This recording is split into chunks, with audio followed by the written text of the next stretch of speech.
sound never gets old, and I think it would sound a whole lot better if it was cammed. So definitely let me know down in the comments if you guys think I should get a cam for this thing. But anyways, how's it going, guys? It's K Cars, and in this video I'm going to be talking to you guys about some things you should know before buying a Dodge Challenger Scat Pack. So I hope you guys enjoyed today's video.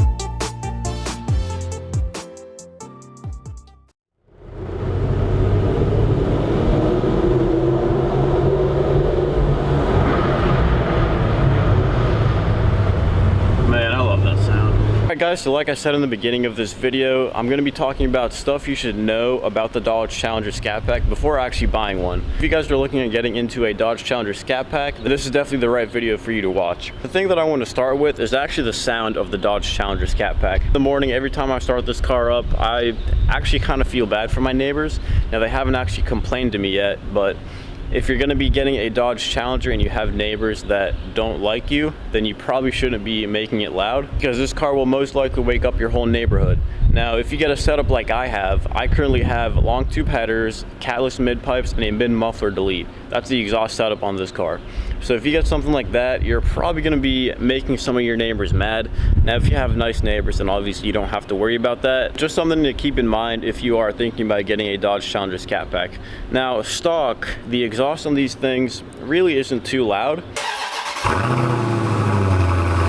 And I think that's kind of a good thing, because you can definitely control how loud you want it to be. If you keep it stock, you're most likely not going to be like making your neighbors mad if you just keep it stock like that. But if you want to make your neighbors mad, you definitely can. And if you want to make it extremely loud, then you also definitely can. Before I go any further, I also wanted to mention I did make a video just like this probably like 3 years ago, and I gotta admit, I was a little bit bipolar back then about this car, but I think now that I've been driving it for a lot longer, and specifically these past few months I have been daily driving this car, I think I'm a lot more positive about it now, and definitely a lot less bipolar. So if you guys watched that video, it was called Watch This Before Buying a Dodge Challenger, then this is kind of like a part 2 of that video. And so since I mentioned the daily driving part of this car, I guess that's what I'm going to talk about next. So yes, the short answer is you can daily drive this car. It does work like you can daily drive any car if you really want to. But the question is it practical? And I'm kind of 50-50 on that, because it's not completely practical. It only has 2 doors, so if you're going to be driving people places, then it's not the most practical car. But if you're just commuting to work like every day, daily driving it just yourself, then it's definitely not going to be a problem at all.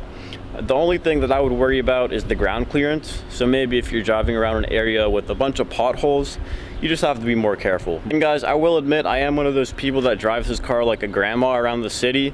And just because, you know, bright red Dodge Challenger Scat Pack definitely attracts a lot of police attention. So I definitely don't want to be getting into any trouble with police, obviously. So I do drive pretty slow, or not slow, I guess, but I drive the speed limit. I've noticed that a lot of people speed whenever they're trying to rush to get to work or something like that. One other thing that I wanted to talk about is like potholes and speed bumps. So I also drive this car really slow over potholes and speed bumps, and I'm sure a lot of other people with a Dodge Challenger do that as well. One thing that I wanted to mention about that is if you also do that, you will probably make a lot of people mad. Just a few days ago, I was leaving an intersection. It was the kind of intersection that crossed like a sidewalk, and it probably had like a 2 or 3 inch drop maybe. So, you know, I wasn't gonna go flying over that. So, you know, I slowed down, and a car like 2 cars behind me started honking his horn at me because I slowed down for a bump. I let him pass me, of course, and he floored it past me. I could have easily floored it as well, but, you know, I didn't want to take the risk of there maybe being a cop up ahead of me, and they would have obviously pulled me over because they would have heard this car first before that car. And even if they saw that guy speeding, they probably would still go after me. Now, don't get me wrong, I'm not saying anything like negative about police. I do support law enforcement. I'm just saying that a car like this definitely attracts more attention than something like, I don't know, a Ford Escape, which I think that's what the guy was driving. So just something to keep in mind. If you're one of those people that drives the speed limit in the city or you drive slow over speed bumps or potholes, then you will probably make some people mad. Next thing that I wanted to talk about in this video is the tires that come stock with the Dodge Challenger Scat Pack. So this is a 2016. To be honest, I'm not sure if they put on different tires for the newer models. I know for the wide body, I'm pretty sure they are wider, so that's definitely a plus if you're getting a newer one.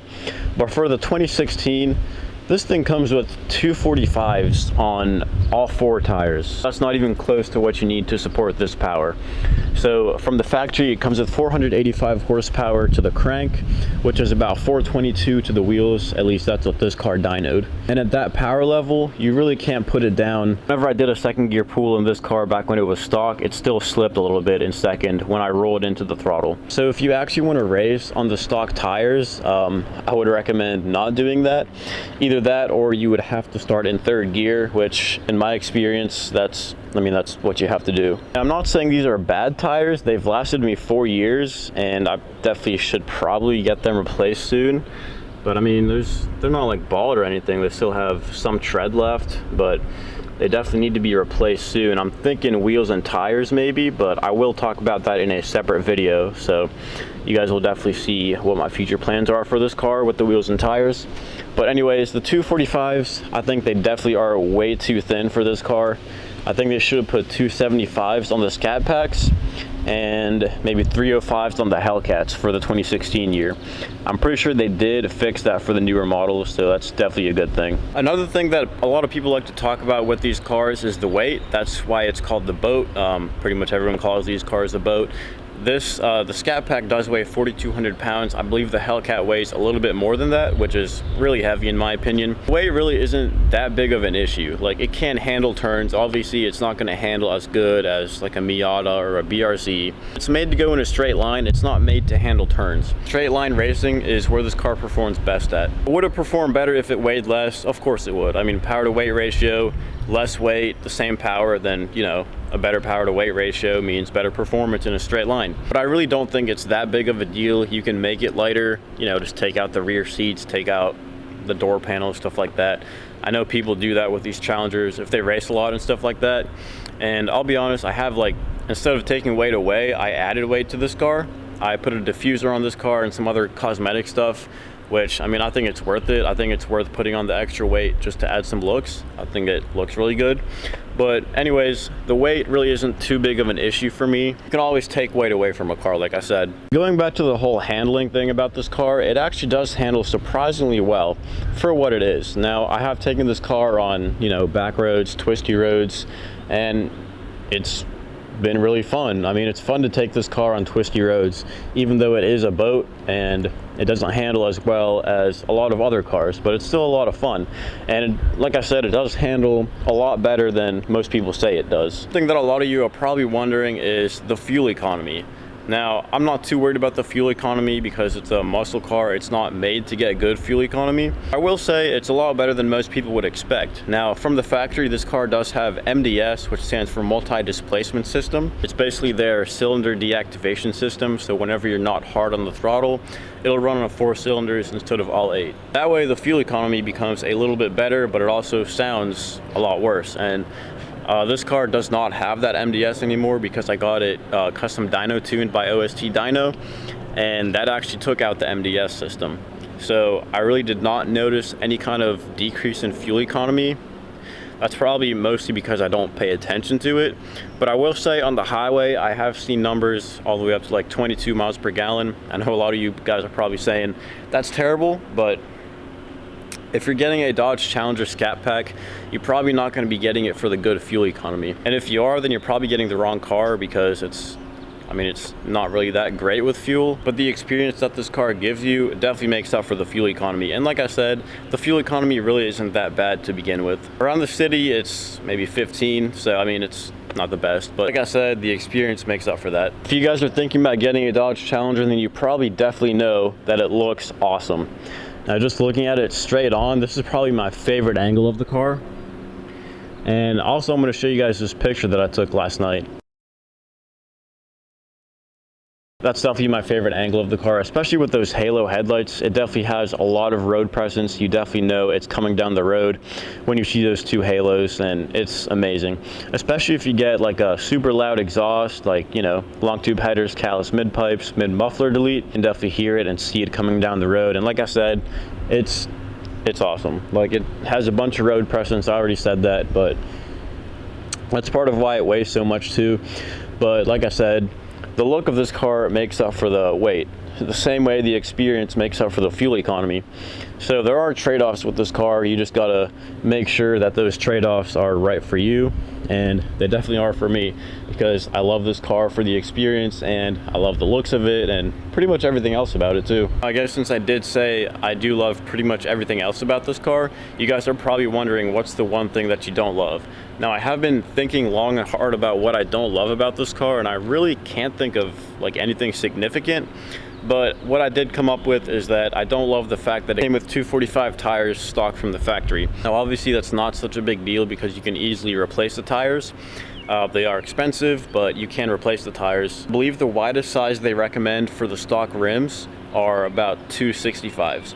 I did ask the dealership about 275s, but they said you have to get the 9.5-inch wheels that come on the Hellcat, but I've seen people put 305s on the stock wheels.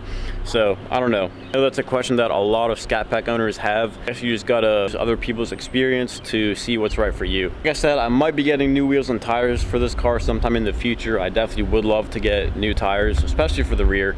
And I'm gonna be talking about that in a future video, maybe in like 2 or 3 weeks. So definitely subscribe if you wanna hear some of my future plans for this car, which I have a few.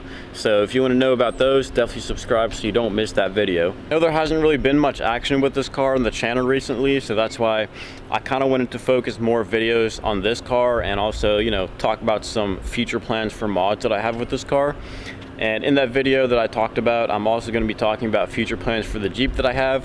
So if you guys don't know, I have this 2016 Dodge Challenger Scat Pack along with a 2001 Jeep Cherokee. So if you guys want to see my kind of like project Jeep build, then also subscribe, because I am planning to do some stuff to the Jeep as well. My overall review of this car is, if you're thinking about getting one, definitely go for it. If you're just buying one to be like practical or have good fuel economy, you should probably reconsider your options. Maybe a Charger would be better for you. If you're just looking for something more practical, maybe with 4 doors, I would definitely recommend getting a Charger Scat Pack.